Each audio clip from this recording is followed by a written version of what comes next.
a society which has left religion in many ways. There are not a lot of things these days that people hold sacred. Not a lot of things are sacred to people any longer.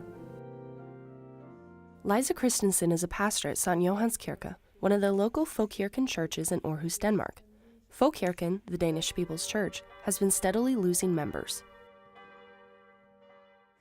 On a normal Sunday, this part of the church you can see here will be almost full, not quite, but almost.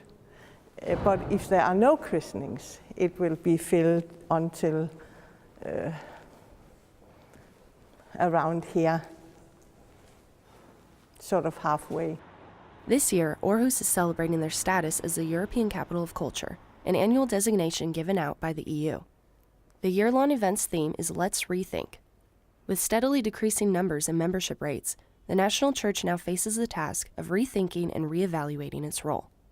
The whole modern way of thinking, what's in it for me, we have to think that how can we make a Christian theology fit with this whole new thinking of if there's nothing in it for me personally, I'm not going to do anything, or I'm not going to be a member there, I'm not going to...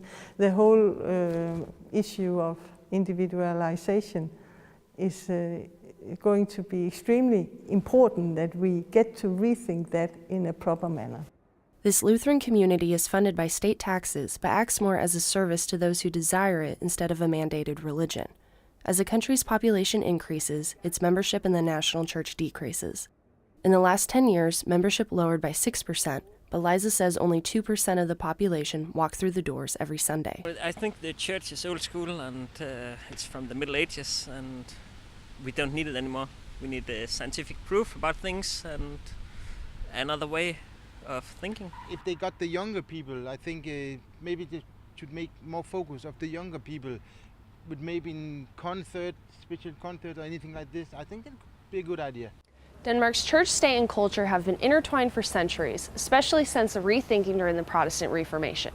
Now, 500 years later, Aarhus 2017 is offering an exhibition that focuses on the changes in the church's influence. The exhibit here at the Women's Museum is one of 3 in Image Storm, an exhibition dedicated to the discussion of taboo and censored images. The museum's focus on gender, blasphemy, and otherness, with a commentary on the church's historical role in influencing culture. The Christian church in Denmark, that's the church I know, it's really, I think it's in a progress of reforming itself all over again. I think a lot of things are happening. I think the churches, they can tell that they need to, again, disseminate the content in a better way. They need to talk directly to people and not talk in a language that is up here. They need to, again, ground a little bit more. One theology student at Aarhus University aspires to bring more connection and fellowship to younger generations. For me, it would be fantastic if I could open the church up for more young people, especially because I think right now the church has very much to offer for mostly people over 50. But that's not to say she wants to throw out the values held close throughout time. And I think the church is now really trying to keep up with the acceleration society and offer new things the whole time, and I think that's very great.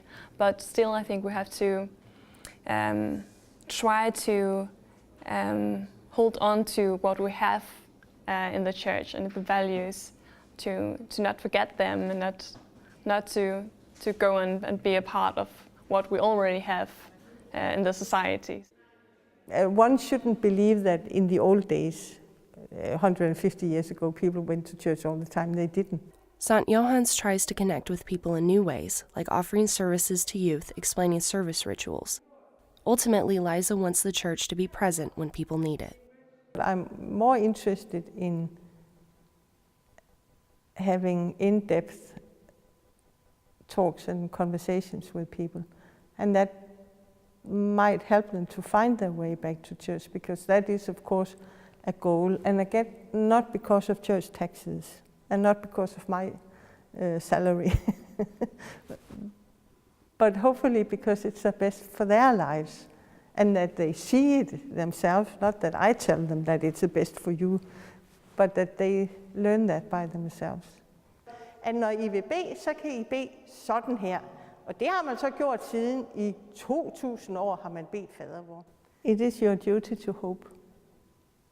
I always think that if I get depressed about the way things look, I know that it is a Christian duty to always to hope, no matter what. So I don't have a worst fear. I will hope.